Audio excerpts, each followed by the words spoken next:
A gente tem um convidado agora, já na expectativa para essa divulgação, que, como a Janaína disse, deve ser ainda na manhã de hoje, desse pacote de medidas econômicas pelo ministro Fernando Haddad.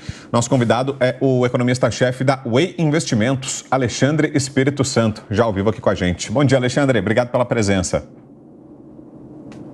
Bom dia, Vitor, Lívia, Amanda, Beraldo. É sempre um prazer estar aqui com vocês.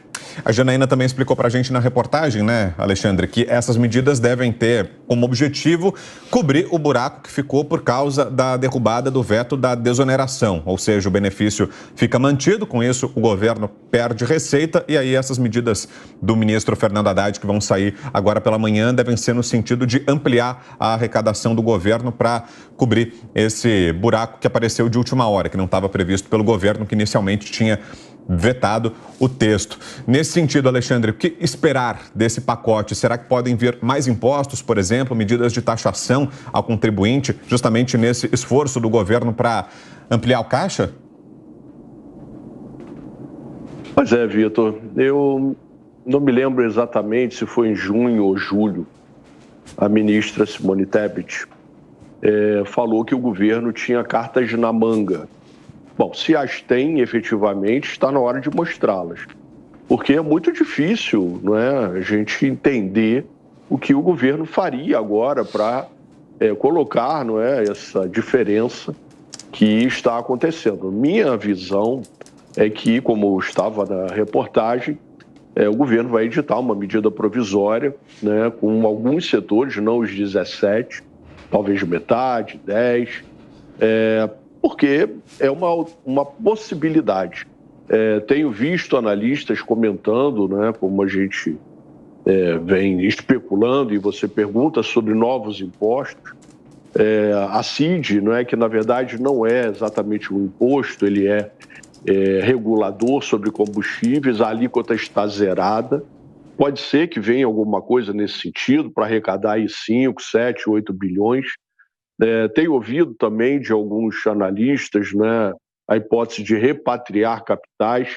Acho que isso seria só muito custo e não tem efetivamente um poder arrecadatório tão grande.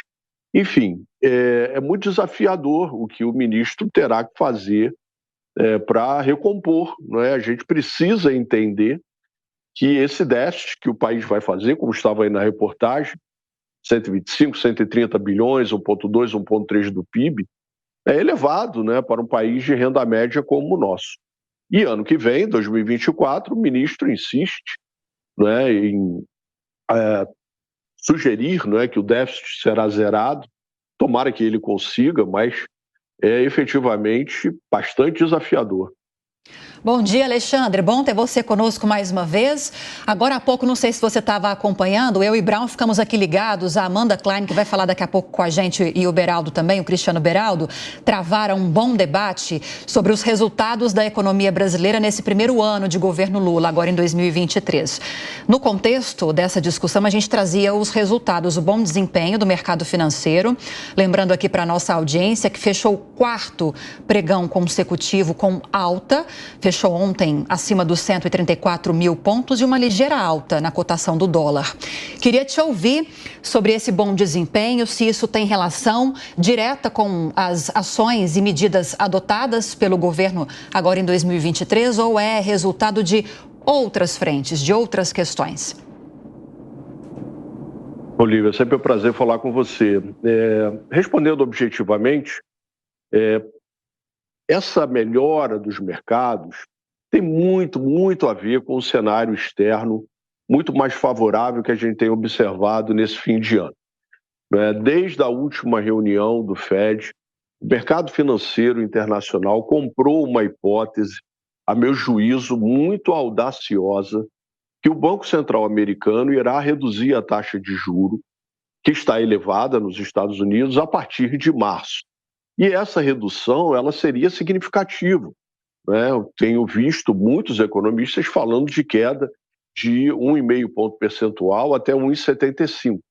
Esse ambiente, né, de juro internacional mais baixo sugere aqui também no Brasil uma política monetária mais frouxa, a despeito do Banco Central sugerir quedas mais modestas de 50 pontos. Na verdade, eu sim estava acompanhando a discussão entre a Amanda e o Beraldo, né? A Amanda sugeriu corretamente que o PIB esse ano será muito maior do que as projeções iniciais, é verdade.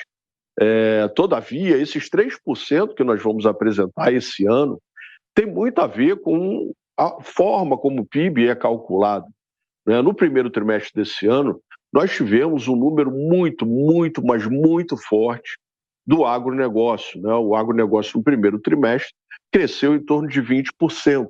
Isso contaminou positivamente o PIB para este ano, que possivelmente fará os 3% de alta.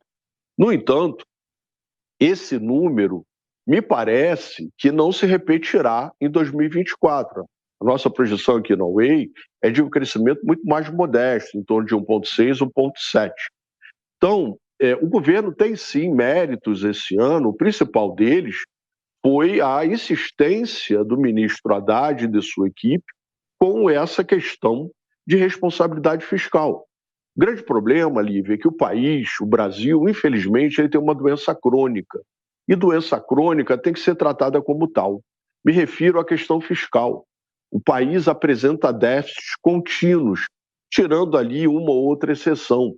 Desde o governo Dilma, o Brasil apresenta déficits fiscais, como a gente falou ainda há pouco, de 1,2, 1,3 desse ano. Minha expectativa é que no ano que vem nós façamos alguma coisa em torno de 0,8%, 0,9% do PIB. Não é? Se for o zero prometido pelo ministro, maravilhoso e aplausos a ele por essa insistência.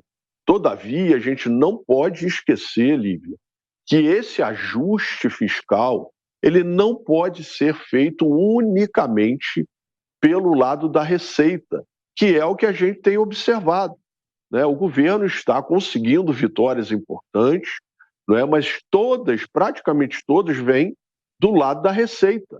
Agora, o lado do gasto, que é o que o Beraldo mencionou, esse está devendo. Então, como vamos fazer para cortar?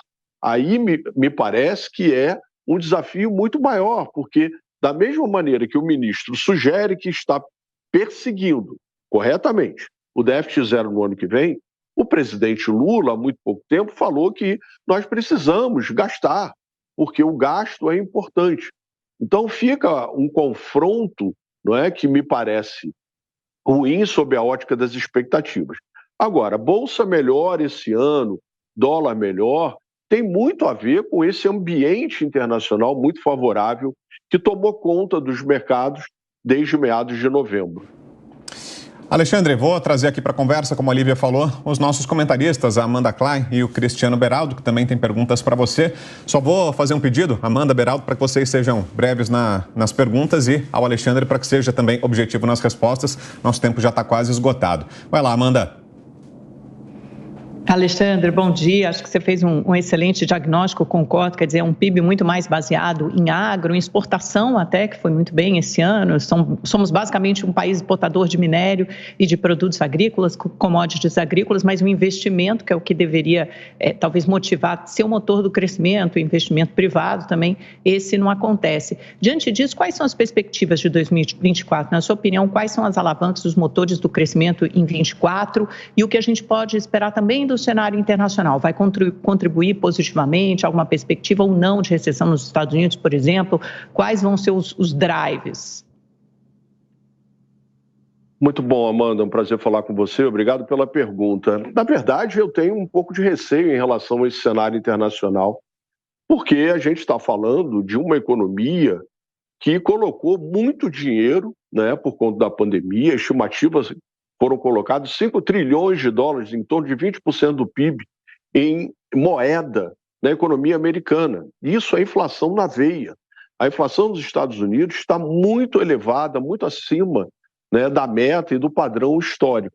Né? Admitir que o Fed ousará e cairá o juro com essa velocidade que eu mencionei ainda há pouco, me parece algo, né, pouco fora de contexto. Se o cenário internacional favorecer, como você bem mencionou, você está corretíssimo, o Brasil produz comida e minério de ferro, né? As exportações estão muito favoráveis e isso efetivamente ajuda. Todavia, o grande motor do crescimento da economia brasileira, como em qualquer outra, é o consumo. E para isso nós precisamos efetivamente de inflação mais baixa. E aí o Banco Central precisa entregar lá fazer o seu trabalho, entregar a meta, e é isso que me parece que ele continua fazendo ao cair a Selic a conta-gotas.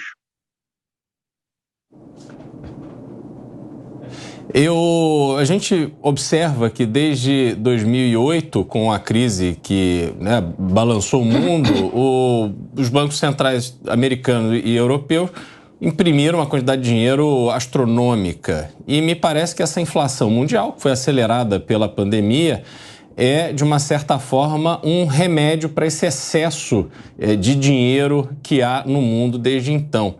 No caso do Brasil, entretanto, eu vejo que a gente não está participando dessa festa, digamos assim, dessa situação. O nosso problema aqui é outro.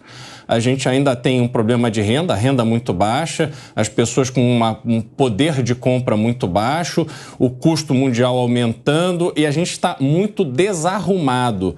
Você acredita que o Brasil está se distanciando do mundo? Quer dizer, ficará mais difícil para um brasileiro se equiparar com outras pessoas de Estados Unidos, outros países europeus?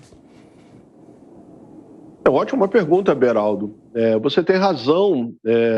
O que acontece é que essa inflação global ela foi combatida tardiamente pelos bancos centrais, com exceção do nosso. O Banco Central do Brasil agiu muito rapidamente, preventivamente, e elevou a taxa de juros para patamares bastante elevados. Agora ele está logrando êxito, está começando a cair o juro na frente dos demais bancos centrais. De qualquer maneira, e aí você tem extrema razão ao mencionar que a economia brasileira ela não consegue ganhar tração. E são vários os motivos, vocês já discutiram aqui, alguns deles. Não é? Agora mesmo nós estamos observando o governo sugerir um programa de aceleração da depreciação para tentar melhorar a produtividade da economia brasileira. De qualquer maneira, a nossa inflação ela se aproveitou de uma queda de alimentos no mundo. Isso transbordou, bateu aqui na gente. Isso vem ajudando o Banco Central. Agora, se nós pegarmos os núcleos de inflação, que é aquilo que efetivamente incomoda, que é o mais difícil, esses núcleos ainda estão muito acima da meta. Daí o Banco Central ser prudente em sinalizar quedas menores da taxa de juro, porque você precisa ainda ficar no terreno restritivo. Então, a minha cabeça é que o mercado financeiro internacional ele vai precisar repensar o que está acontecendo nesse fim de ano. Se efetivamente tivermos um cenário muito mais favorável lá fora, de soft landing, né, de uma queda gradual na economia americana, que não perturbe a economia global, mas isso também depende muito da China. E a gente não pode esquecer, Beraldo, que este ano, em 2024, haverá eleição nos Estados Unidos. E o governo Biden ele está fragilizado. Então, se nós tivermos, mais uma vez, Biden versus Trump, pode ser que a política fiscal nos Estados Unidos seja frouxa. Isso joga contra a inflação. Então, são muitos senões, muitas interrogações, e é preciso ficar atento aos sinais que nós teremos em breve. Alexandre, muito obrigado mais uma vez, pela sua presença aqui com a gente. Alexandre Espírito Santo, economista. Valeu, bom final de ano por aí e até uma próxima, Alexandre. Muito obrigado, Vitor. Um abraço a todos, feliz ano novo.